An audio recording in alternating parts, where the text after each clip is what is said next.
and welcome to today's edition of Bureaucrats India Dialogue.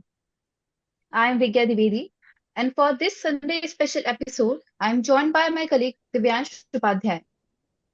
Bureaucrats India Dialogue series is India's most popular, objective, and unbiased dialogue dedicated to celebrate the stories of good governance, positivity, achievements of our bureaucracy, public sector undertakings, and corporate sector. Today we have with us Mr. Gaurav Chopra, Managing Director and co-founder, Cleantec Infra. Mr. Gaurav is a passionate environmentalist and an entrepreneur who transitioned from successful corporate career to revolutionize water body cleaning and waste management in India. A London Business School alumnus and a chartered accountant by qualification, he co-founded Cleantec Infra, a leading mechanized cleaning and waste management company that has successfully executed over 100 government projects across 20 plus Indian states. Under his leadership, Cleantec Infra has pioneered advanced mechanized solutions for water body rejuvenation, beach cleaning, municipal road sweeping, and flood protection through river dredging.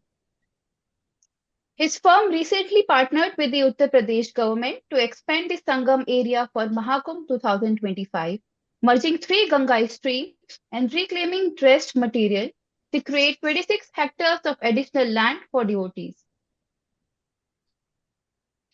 Cleantech Infra's fleet includes specialized dredgers, skimmers, harvesters, and amphibians designed to tackle diverse environmental challenges.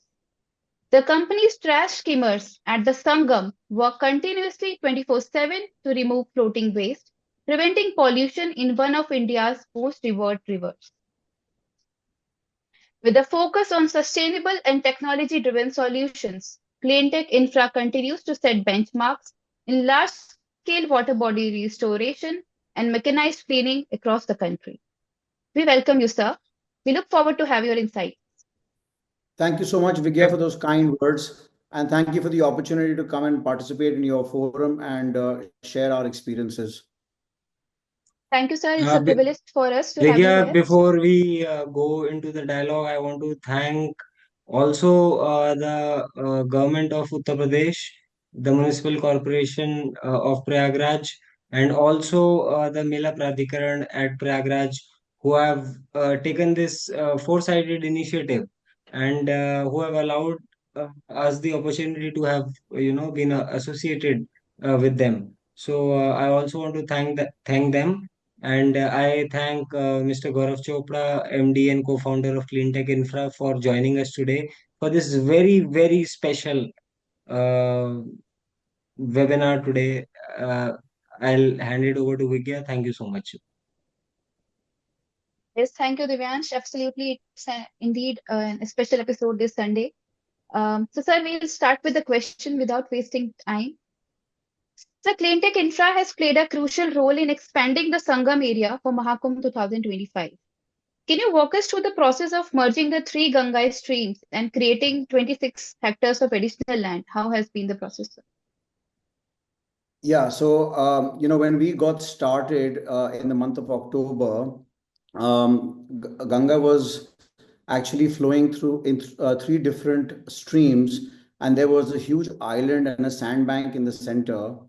And the objective was very clear. I mean, this was under the leadership and the initiative of UP Irrigation Department, where obviously, when we have a Sangam where there are going to be more than 50 crore devotees who are going to be coming, you need a large water area for the Triveni Sangam itself, and then you need a large land area where the devotees can stand awaiting their turn to take a dip.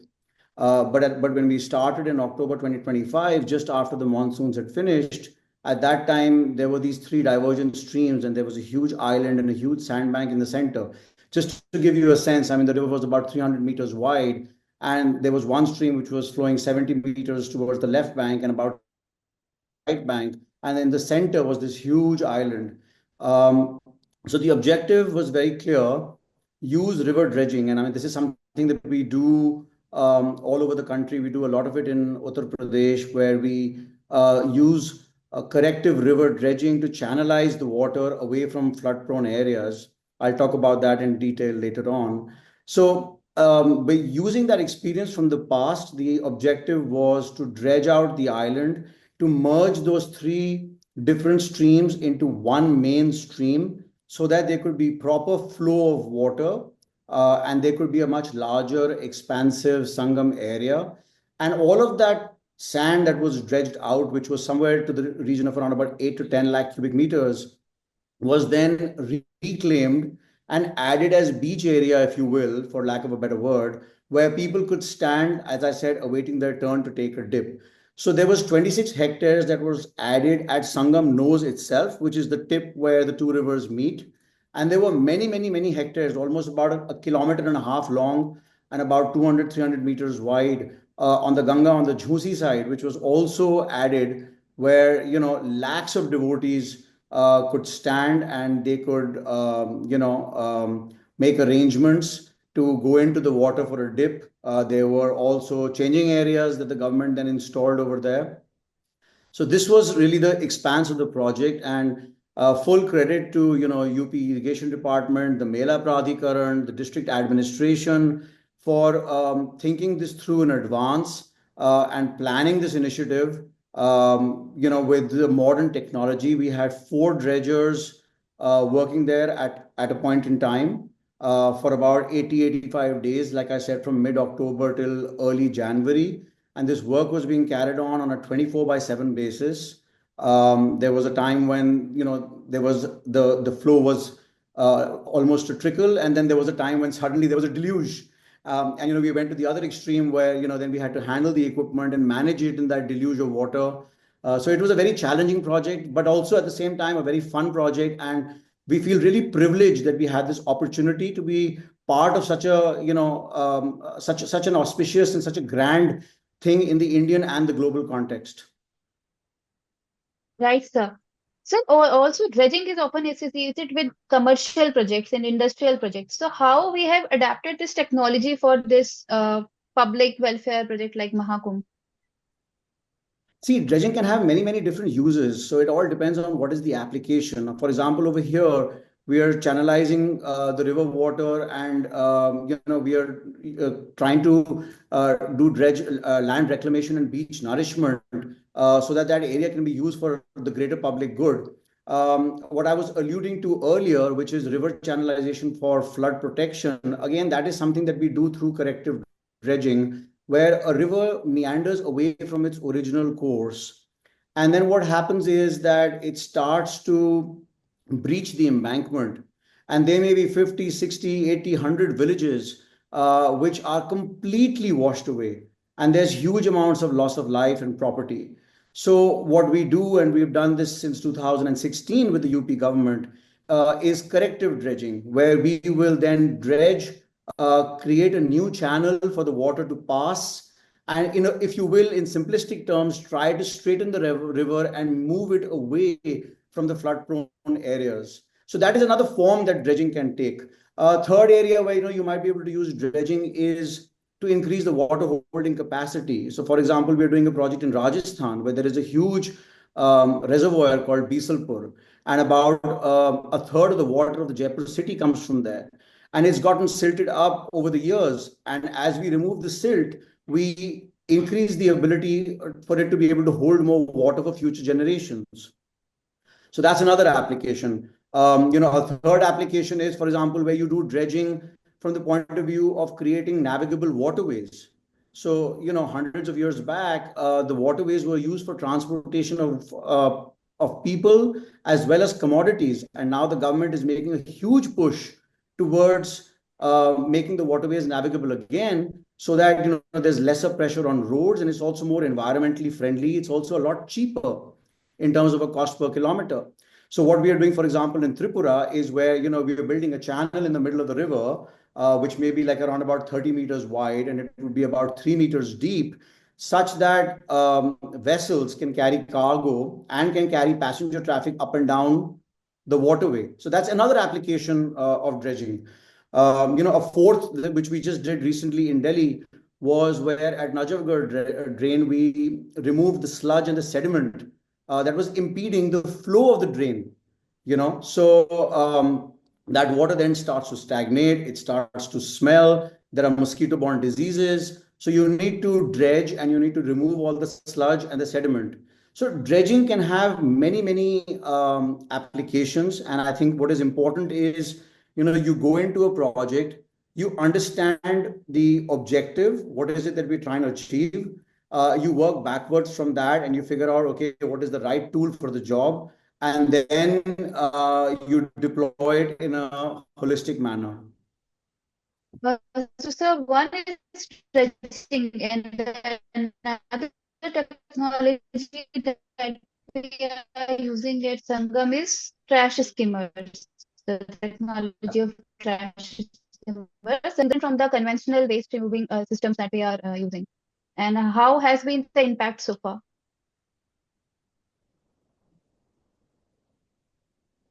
Yeah, so I mean, naturally, Vigya, if there's going to be more than 50 crore people that are going to take a dip in Sangam, you can just imagine the quantum of waste that is going to be generated, right? It is unprecedented, the scale. Unfortunately, there are plastic bottles and there are packets, food packets, which will stay in the river or in some other water body for thousands of years, and they need to be removed from there. And there's also other, coconuts, flowers, etc., which ultimately then create a load on the river. So removing that kind of quantum of waste, manually is not possible. When you talk about traditionally, the way it is done is, through boats and people manually picking it up. But mechanization is imperative. It allows us to, do things at a much larger scale. It allows us to do things more effectively. So what we did over here with under the initiative and the leadership of Prayagraj Municipal Corporation and the Mela Pradhikaran was that trash skimmers were deployed. Now, these are basically boats that move up and down the river, and they have collecting gates in the front. So they direct all of the waste towards the conveyor system. And then through the conveyor, all of that waste is picked up on the machine itself, where there is another central conveyor in the center where it is compacted so that more waste can be carried at a time. And then the machine has paddle wheels on both sides. So it works its way up and down the river and finds a place where it can go for the disposal of the waste. And then there's a third unloading conveyor at the back from where the waste is disposed. So we use this similar technology actually for removing vegetation and aquatic weeds and water hyacinth and trash from lakes as well, where, instead of the gates in the front, you have cutting knives. And these machines were then improvised a couple of years back when the Sabarmati River project came up. And we were, one of the agencies that was entrusted with the task of cleaning Sabarmati River. This was back in 2013. So four of these trash skimmers were used, where they were adapted for this particular purpose, and they continue to be used right now for the maintenance job. So coming back to Sangam, there are two skimmers working there. They are removing somewhere to the tune of around about 10 to 15 tons of waste a day. Tons, okay? So across the span of the Kumbh, 45 days, we're talking about 500, 600 odd tons being removed with one machine, and there are two such machines working. So about 1,000 tons plus of waste, which is then carried to the recycling facility where it is processed. And there are conversations about, taking some of that floral waste, converting it into agarbattis and other useful materials. So that is really the scale of the impact that has happened with these skimmers. Sir, In fact, compliments to Gaurav UP sir, government. my apologies. Yes, Divya, Divyansh. you can get. So my compliments to everyone involved in this process and Cleantech for helping us maintain Ganga at Mahakumbh, and keeping it so clean and serene. My dear friends, you're watching Bureaucrats India Dialogue series. Today we have with us Gaurav Chopra, Managing Director and Co-founder, Cleantec Infra. My colleague Divyansh has some questions. Divyansh?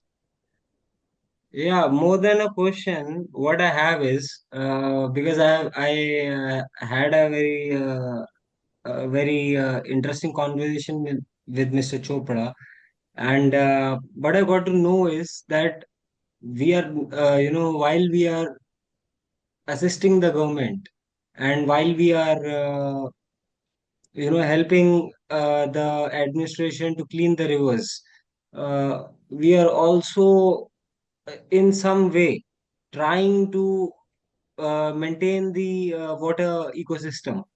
Because aquatic weed removal, removing plastic and floating waste from the river, that is something which may be rudimentary to a lot of general people like us.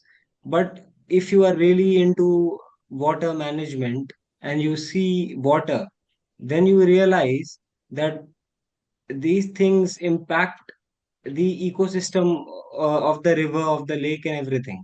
So, sir, if you can just shed some light on this aspect of how the weed removal process, how waste management process, how floating waste management process impacts the ecosystem of the river, of a water body.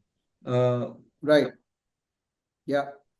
No, so I mean, when we talk about weeds, for example, since you picked on that particular subject, what happens is that these are aquatic plants, and they grow in the water body because there is pollutant load, there is nitrogen, and there is phosphorus, which is sort of the food material for this plant to grow. And then combined with sunlight, it kind of thrives, and it takes over a water body, much like weeds will take over your garden if you don't mow it all the time and if you don't maintain your garden. And of course they are living organisms, and they need oxygen, so they draw on the oxygen reserves of the water body, and the water body then starts to, over a period of time, die, which is where it becomes what we call eutrophic.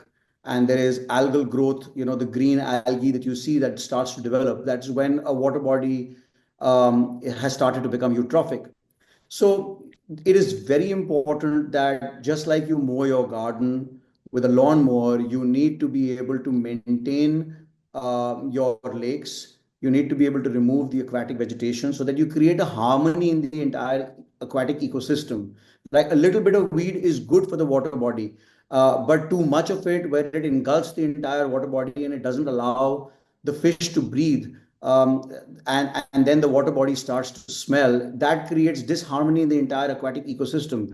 So you have to come in and you have to maintain the water body, and we've been doing this since 2010. We've probably done more than 50 or 60 water weed removal projects all over the country, starting from Dal Lake in Srinagar to Belandur Lake in Bangalore to Hussain Sagar Lake in Hyderabad, and many, many, many others.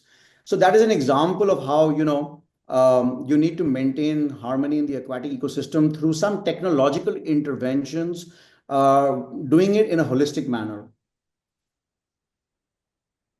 right, sir. I think it's very important that we understand as human beings that while we are consumers of water bodies, especially fresh water bodies, we also have to be very mindful and conscious of how we use them and how we are around them. So I think there are certain aspects, like you said, overgrowing of weed, and there are certain aspects that we cannot control. But I through this platform, through this forum of bureaucrats India, and through this platform, whoever is watching us, I would like to make this appeal that whenever we are around a water body like a river, a lake, or wherever, we try to reduce our activity in terms of how we how we engage with it. Let us not leave our waste, let us not leave our trash around the water body or in the water body. That is one way we can contribute. So I think, Gauravji, thank you so much for that. I think our viewers who will watch this will amplify our message, and we'll try that this message goes far and wide, that we reduce the litter around our water bodies. Moving forward, sir, what we want to understand about Kumbh is that there is a huge crowd, sir. And because you are working there, you are on ground, you understand the kind of crowd the city is getting. And there comes two aspects, sir. One is that the byproduct of the population being there. which definitely goes into the river. But another aspect is a huge portion of that material is considered devotional, which is being offered into the river. So it's an offering. What is happening when we skim that material and we bring it back?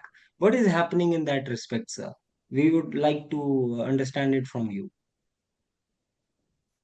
Yeah, I mean, we are, that's why I said we are focusing on, recycling it, keeping the sensitivities of people in mind.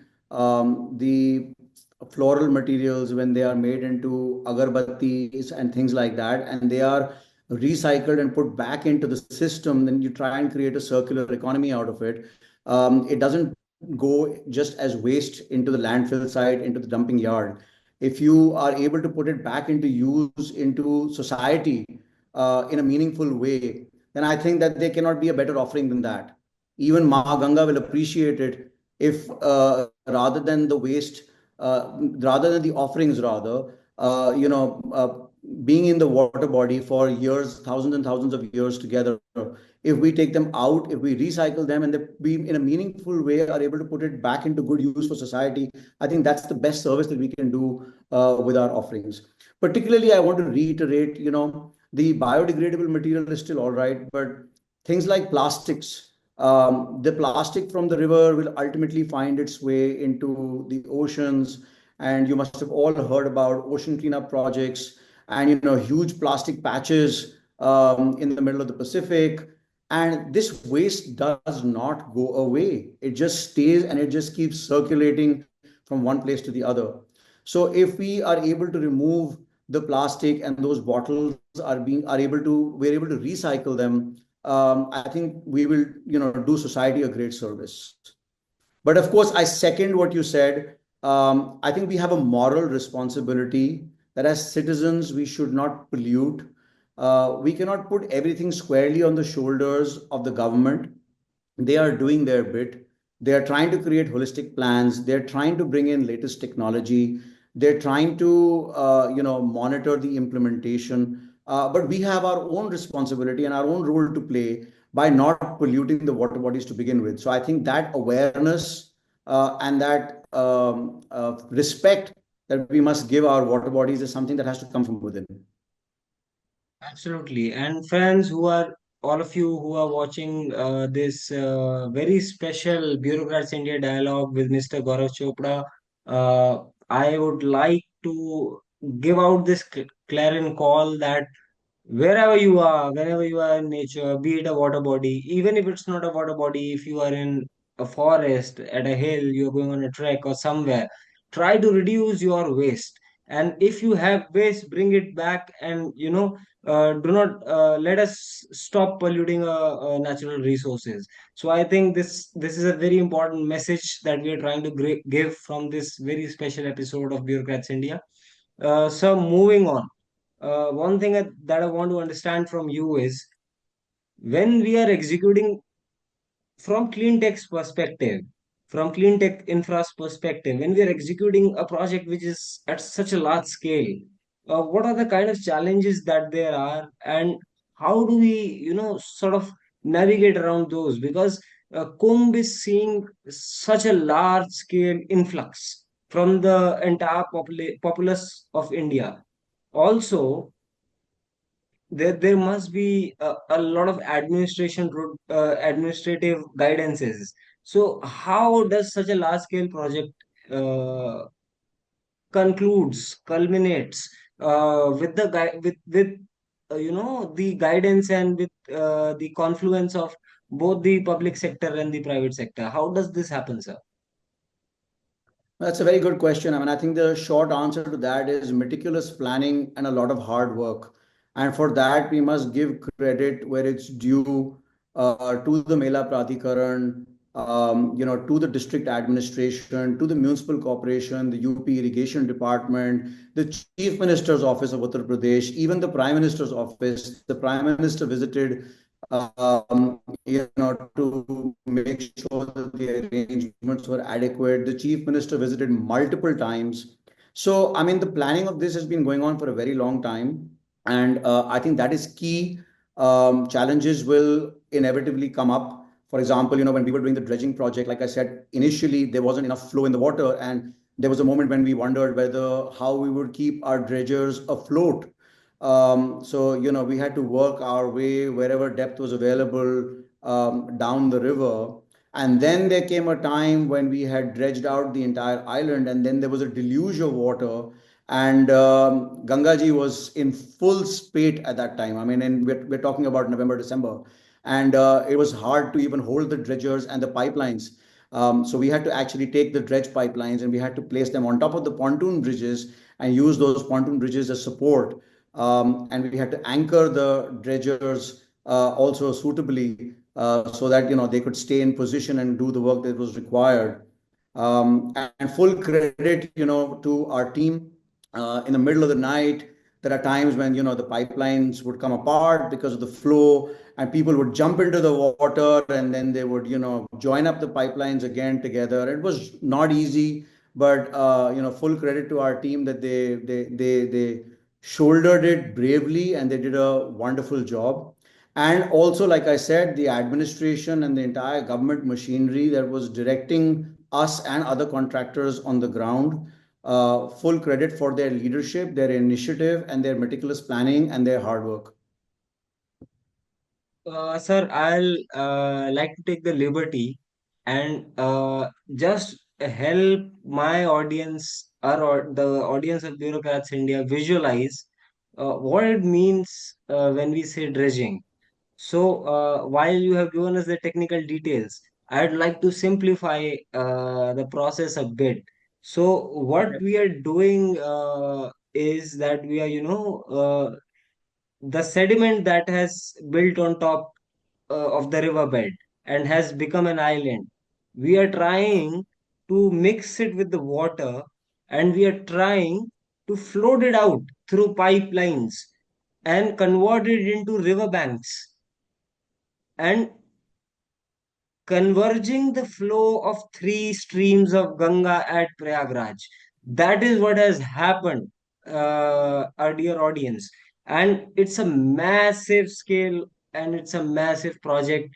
And because I personally, Gauravji, I used to trek through rivers. So I'm very passionate about rivers. So I used to trek through a river called Ram Ganga. And so Yeah. whenever you walk through a river is like this. It's like a snake. So you have to cross it multiple times. And when you cross it, you realize the magnanimity and the scale of the river, however small it is. And Ganga being Ganga at Prayagraj, at the Sangam, my friends, we all can imagine the scale of the project. So I think it's a huge project, and I think we should. I have to appreciate the foresight of the government and the participation of the company and the interplay and the private and public participation. And I think that is the way to go when we are looking, because uh, when we see many rivers in a country who are facing such deluge, I think it's very important that we don't see these incidents isolated, and we converge and we contribute. So, sir, my next question is very Divyansh, uh, if I can take the liberty to add over there, apart sure, sir. from the government and the contracting agency, in this particular case, us, I think there's a huge role of the local community. So, I mean, for example, when we work on corrective dredging projects in other rivers in UP, the flood protection work that I talked about, there are people who have done their farming on the river banks.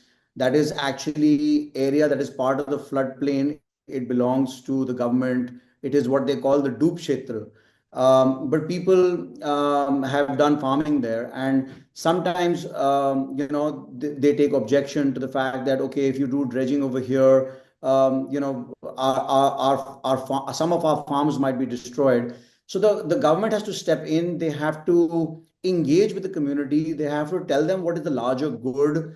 they have to tell them that if we did not do this project, 100 villages would get washed away. And therefore, in the larger good, this is the right thing to do. And sometimes, they have to give them compensatory farming somewhere else. So involving the local community, and what we do, for example, as a company, is we will always involve the local people. We'll give them jobs, so that the project becomes part of their psyche and part of their local society. That's very, very important. So you have to carry the community along with you as well, is I think the third dimension that I would add to what you were saying.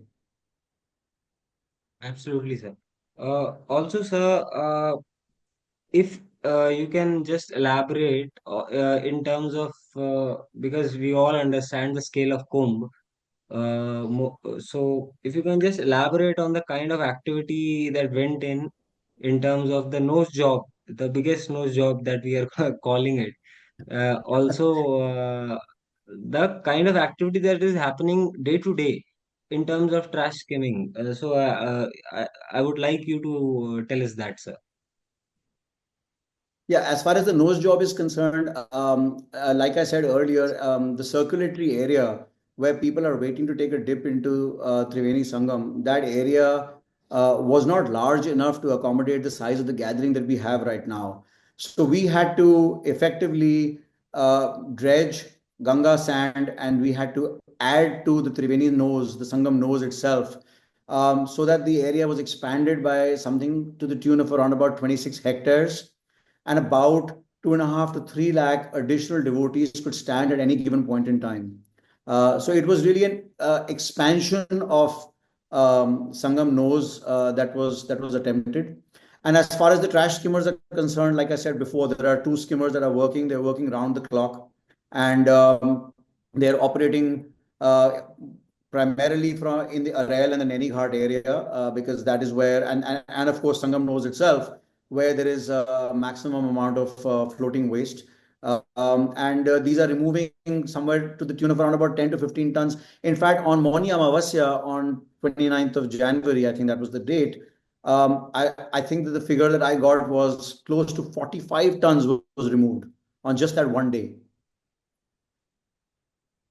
Absolutely, sir. Also, sir,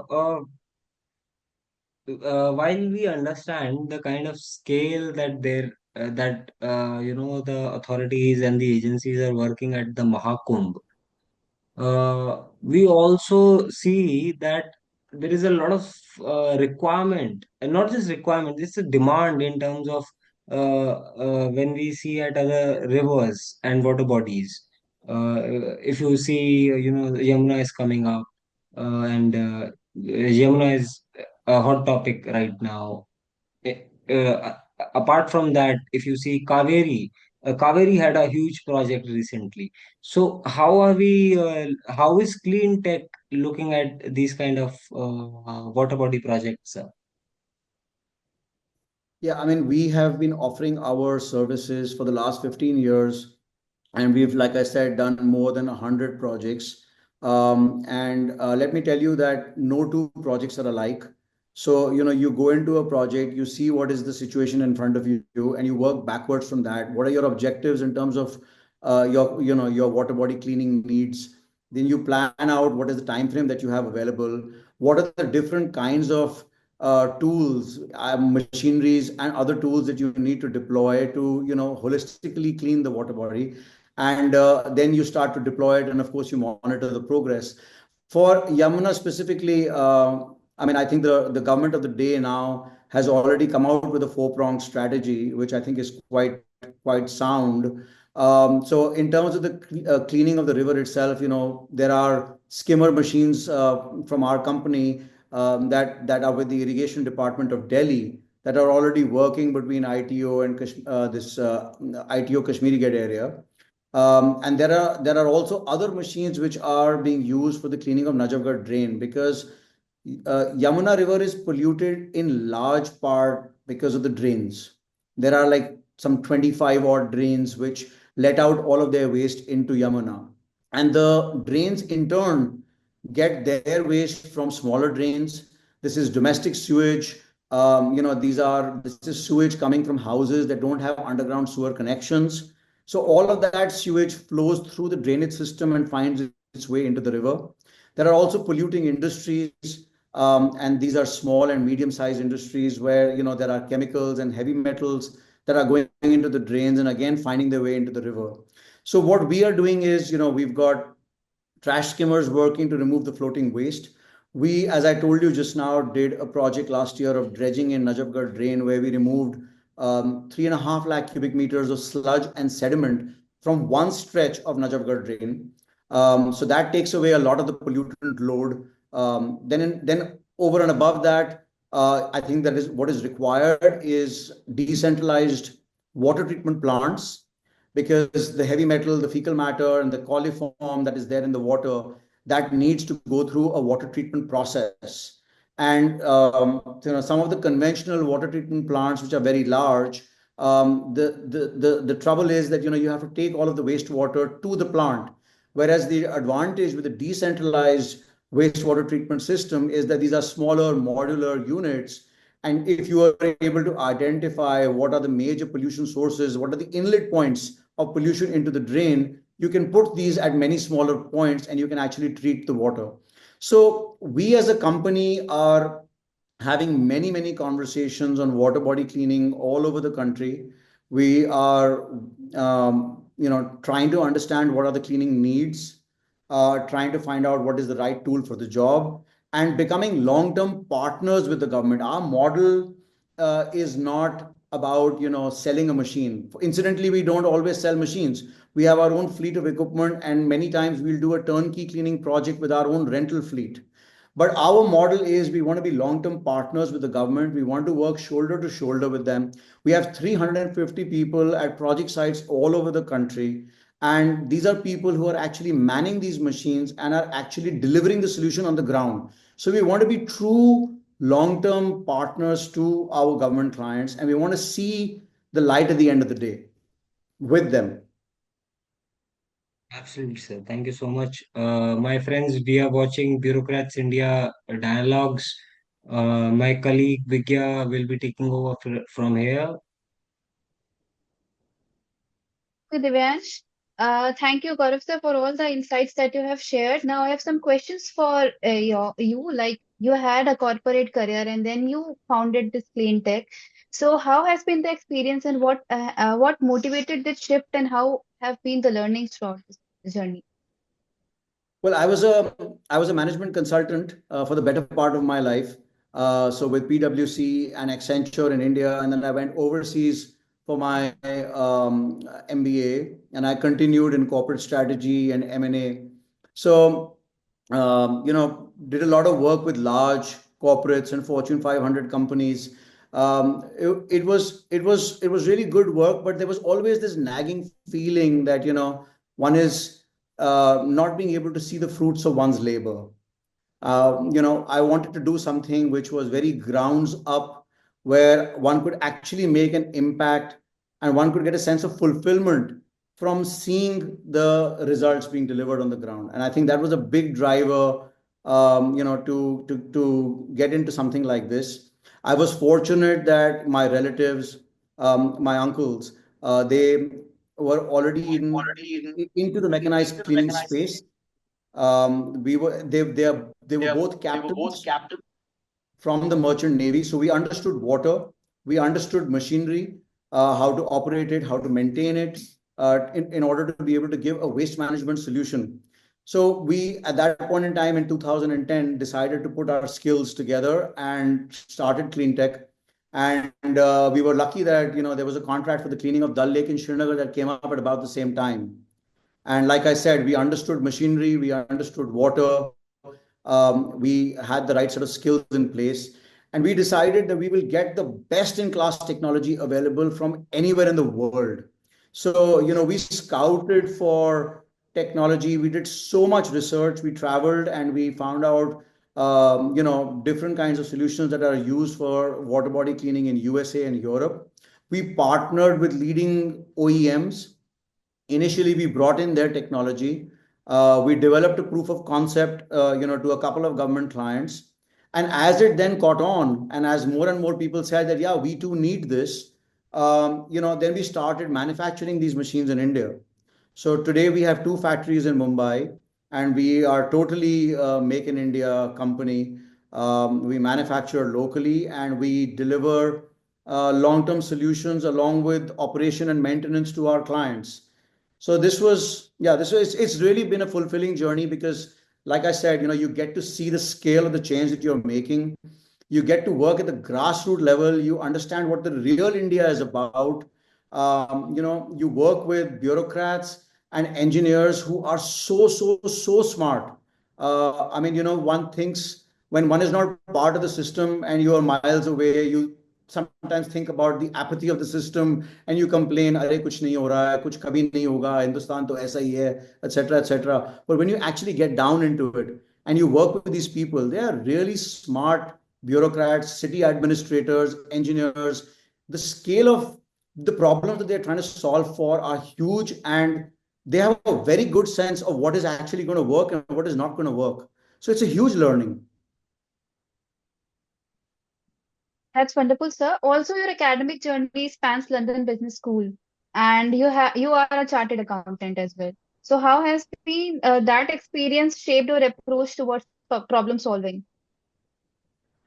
But I think be having an analytical bent of mind always helps, right? Because whatever solution you create, you have to keep cost economics in mind, and it has to be a sustainable solution. So whether you're looking at it from the government's point of view, and ultimately you do have to look at it from their point of view, otherwise it's not going to work. Or you're looking at it from the point of view of your own business, you have to see, what is the triple ROI, not just from a financial ROI point of view, but an ROI for society and ROI for the environment. You have to look at all of that, and there an analytical bent of mind, I think, really helps. I think the other thing that really helps, it comes partly from my education, but I think more so from the experiences that I had, is customer centricity. Keeping the customer at the center of everything and working backwards from that. What is their pain point? What is it that is going to make it work for them? And then trying to design customized solutions for that. We have a set of standard products, but we don't shy away from improvising new products depending on the unique needs of our customers in different parts of the country. So I think that is another thing that I learned by virtue of my experiences. Keep the customer at the center of it all, and you won't go wrong. Sir, what's next for One, the company? Which innovation is coming? Well, we are most excited about drain cleaning because at the end of the day, if you look at lakes and rivers, Yamuna is a great example. We were just talking about it. Lakes and rivers are dirty in large part because of the drains, the stormwater drains, which are letting out their into the lake or the river. And a stormwater drain, as the name suggests, is basically meant to only carry excess storm water. It's the excess runoff of the rains, which is supposed to go from the road into the stormwater drains, and it's supposed to find its way back into the river. But what's happened is, due to a lot of unplanned development and unauthorized clusters, like I said, them not having sewage connections, the household waste, the kitchen waste, and the bathroom waste has found its way into a stormwater drain. Okay, and that stormwater drain has now become an aquatic landfill. Once it's dirty, people then just tend to dump anything and everything into it, from trash to construction debris to whatever. So our innovation for the future, which is what we're really excited about, is to actually clean those open stormwater drains in congested areas. And the challenge here is, those stormwater drains are not very wide. They could be 8 feet, 10 feet wide, or even smaller. There may be houses on both sides. So, how do you get a machine inside the drain, which is able to crawl up and down the drain? It's able to actually remove the sludge, the sediment, the construction debris, the trash. It's able to carry it on its own back because there may not be place to dump it on the left or the right. And it then travels to a point where there is vacant land available. It empties itself and it goes back in for the next load. So this is a machine that we have developed from the ground up, called the Drain Master, and we are utilizing it for cleaning drains in Maharashtra. We did a project here in Barapulla Drain as well with the Office of the PSA. That's the Principal Scientific Advisor. And this is the technology of the future that we are really, really excited about. I mean, our endeavor is to go after each and every stormwater drain in the country and to clean them, because if we clean them, then the lakes and the rivers will really not be that dirty at all to begin with. Indeed, sir. We are also looking forward to this technology and many more technologies coming from Cleantech. Sir, before we end, just one last question. Message for bureaucrats in India, please. A message for bureaucrats in India is that I have the hugest respect for bureaucrats. Like I said, I'm amazed by the multitude of problems that they handle, and the quick decision making that they take. And they have to involve many, many different agencies in trying to craft solutions. They have to keep the local community in mind. They work as part of a government system. They have to keep the financial rules and the codes and the policies of the government in mind. Despite all of that, they are able to craft unique solutions. They are able to support new technology like ours.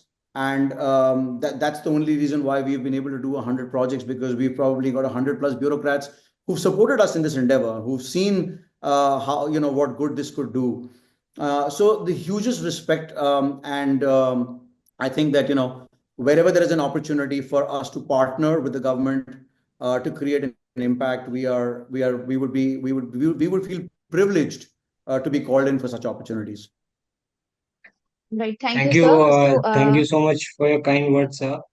On a lighter note, Vigya was asking about the last words for the bureaucrats India team, who is interviewing you right Oh, now. okay.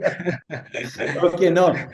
No, no, thank you so much to the both of you as well, yeah, and to your entire team for creating this forum. I mean, because good governance is something that should be celebrated, and new ideas should be brainstormed, and solutions should be found together.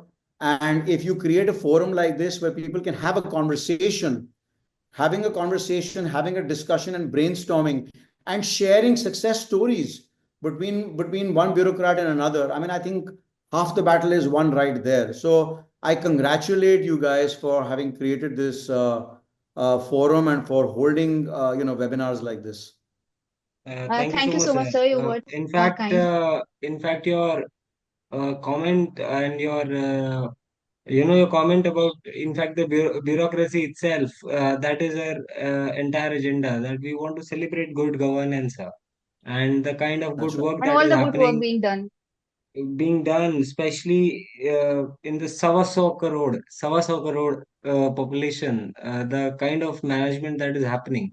It's fabulous. I think we are, one of a example, one of the only in the world.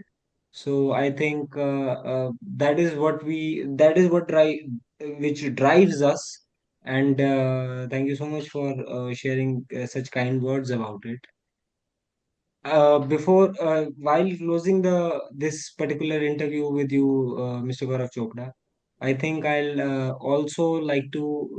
like to thank Cleantech for executing all these projects, and I'll also like to thank the government of Uttar Pradesh for having such a foresight, and the Chief Minister of Uttar Pradesh for having such a foresight, and for seeing through the entire phenomena of the Maha Kumbh, and having such a Maha initiative at this time. And I'll also acknowledge, because this particular initiative is not just about the kind of work that it's about the collaboration that is happening within the agencies, private and public, which has resulted in such a strong phenomena, and the and delivering to so many people, the allowing them to experience this phenomena with as much ease. So I'll also, I think, acknowledge the Municipal Corporation of Prayagraj, and the Mela Pradhikaran, and the Irrigation Department, and Cleantech, and the Uttar Pradesh government for having done this so seamlessly. I think it's fabulous to see. It's a marvel. It's a engineering marvel to see. And I think you have to be there to experience it. And with that, and I think with lot of my Mahadev, I'll take your leave, Mr. Gaurav Chopra. Thank you so much for having this conversation with us. Thank you, Vigya. I think we should spread this word across what has happened in the Mahakumbh and replicate it across the country. Surely, Sir, Divyansh, we'll surely. like to take some last words from you before we close, sir. Har Har Mahadev, keep your heart in the right place and have respect for water. Two-thirds of our body is water. Water is what we survive on. It's the nectar of life. Um, Respect your water bodies. Don't pollute them. And yeah, I mean, and I think that is the biggest and the most spiritual and the most religious thing that you can do is just giving them the respect that they deserve and not polluting them. Right, sir. Thank you so Thank you much, so sir. Har much. Har Thank you for Mahadev. your insights. Thank you, Thank team you for Bureaucrats India. Thank you for all our viewers. Thank you, everyone. Thank you, Divyansh. And thank you, everyone who joined us on Facebook and during this dialogue. Har Har Thank you. Mahadev. Jai Hind. Jai Hind. Jai Hind. Jai Hind.